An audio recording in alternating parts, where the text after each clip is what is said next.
Halo, assalamualaikum sahabat semua dimanapun berada. Berikut saya akan videokan mengenai tutorial membonsai dari awal. Langkah selanjutnya itu sahabat bisa siapkan kelapa kering yang bisa sahabat dapatkan di pasar ataupun di pohon sendiri. Ini sahabat semua, ini kelapanya harus dalam keadaan kering ya sahabat. Langkah selanjutnya sahabat bisa buka ini dengan pisau. Nah, pelan-pelan ya sahabat, kita buka,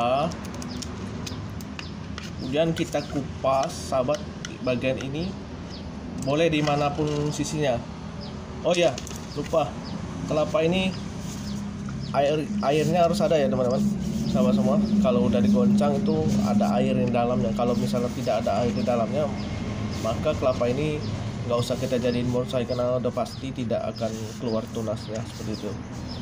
Yang selanjutnya kita kupas di sini teman-teman, boleh pakai pisau ataupun cutter.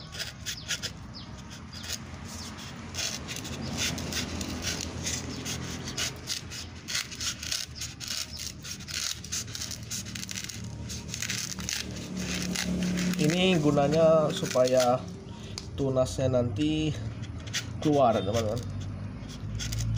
Sahabat semua, tunasnya nanti keluar dari sisi ini, dari sisi ini.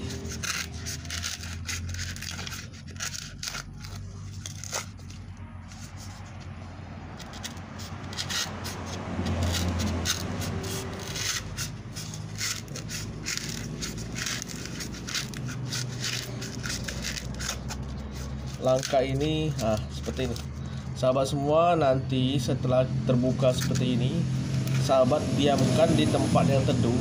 Nanti air biasa sahabat semua bisa siram di tempat di sini, agar supaya apa, airnya nanti akan meresap ke dalam kelapa ini, ke dalam batok, maksudnya ke dalam kelapa melalui sabut yang terbuka ini. Karena kalau di sisi lain kemungkinan airnya tidak masuk, tidak seluruh masuk. Jadi lewat sini dia masuk full. Jadi nanti tunasnya akan tumbuh di tepat di sini. Kalau kita posisinya miring seperti ini. Kalau kita posisinya kita kupas setengah lingkaran, artinya nanti dan kita berdiriin, ini tunasnya akan tumbuh di atas, ke atas bukan ke samping. Seperti itu.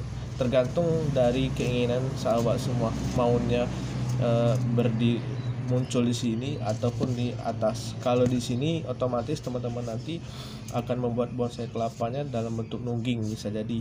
Kalau misalnya dia seperti lurus, teman-teman semua bisa membuatnya nanti seperti gurita. Jadi akarnya itu menutupin tempurung.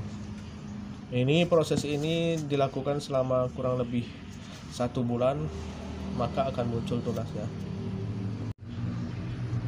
Ini teman-teman semua, lihat hasilnya setelah dikupas. Ini didiamkan selama kurang lebih 1 bulan lamanya, disiram dengan menggunakan air, kalau bisa air sumur, dan kalau bisa juga dikenakan sama air hujan, karena air hujan banyak mengandung nitrogen.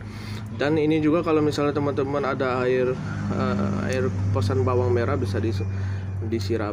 Kalau saya menggunakan root moss di pupuk pupuk kimia, root moss di toko pertanian bisa mempercepat, memacu tumbuhnya tunas maupun akar seperti itu.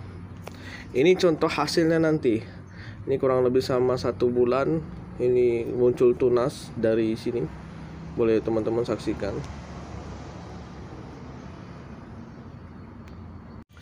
Setelah tumbuhnya tunas, teman-teman sekalian bisa kupas batoknya seperti ini. Nanti batoknya dikupas bisa setengah, tergantung selera dari teman-teman. Bisa setengah ini seperti ini, bisa full seperti ini nantinya, full.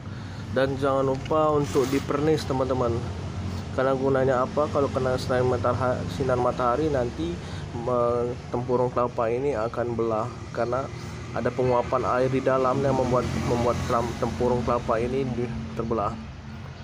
Jadi langkah untuk mengantisipasi agar tempurung kelapa ini terbelah yaitu dengan menggunakan pernis, atau bisa teman-teman benamkan tempurung kelapa setengah dari tanah. Karena kenapa? Kepanasan dari tempurung bisa ditahan oleh kelembapan tanah seperti itu. Selanjutnya yaitu setelah teman-teman mengeluarkan tempurung kelapa dari sabutnya, itu teman-teman bisa melakukan sayat mawar seperti ini teman-teman. Ini dilakukan dalam rangka untuk membuat batang. Jadi membuat batang, jadi bekas pelepah yang sayat mawar nanti setelah seminggu bisa teman-teman kupas, bisa teman-teman setelah dia kering, maksudnya bisa teman-teman pisahkan dari tunas, maka dia akan membentuk suatu batang nantinya. Dan daun ini nanti daun juga kalau tidak kita kupas, maka daunnya akan memanjang ke atas. Kalau dia kita kupas maka dia akan melengkung seperti itu. Hasilnya nanti teman-teman seperti ini kurang lebih sekitar 1 bulanan seperti ini setelah dilakukan sayat mawar.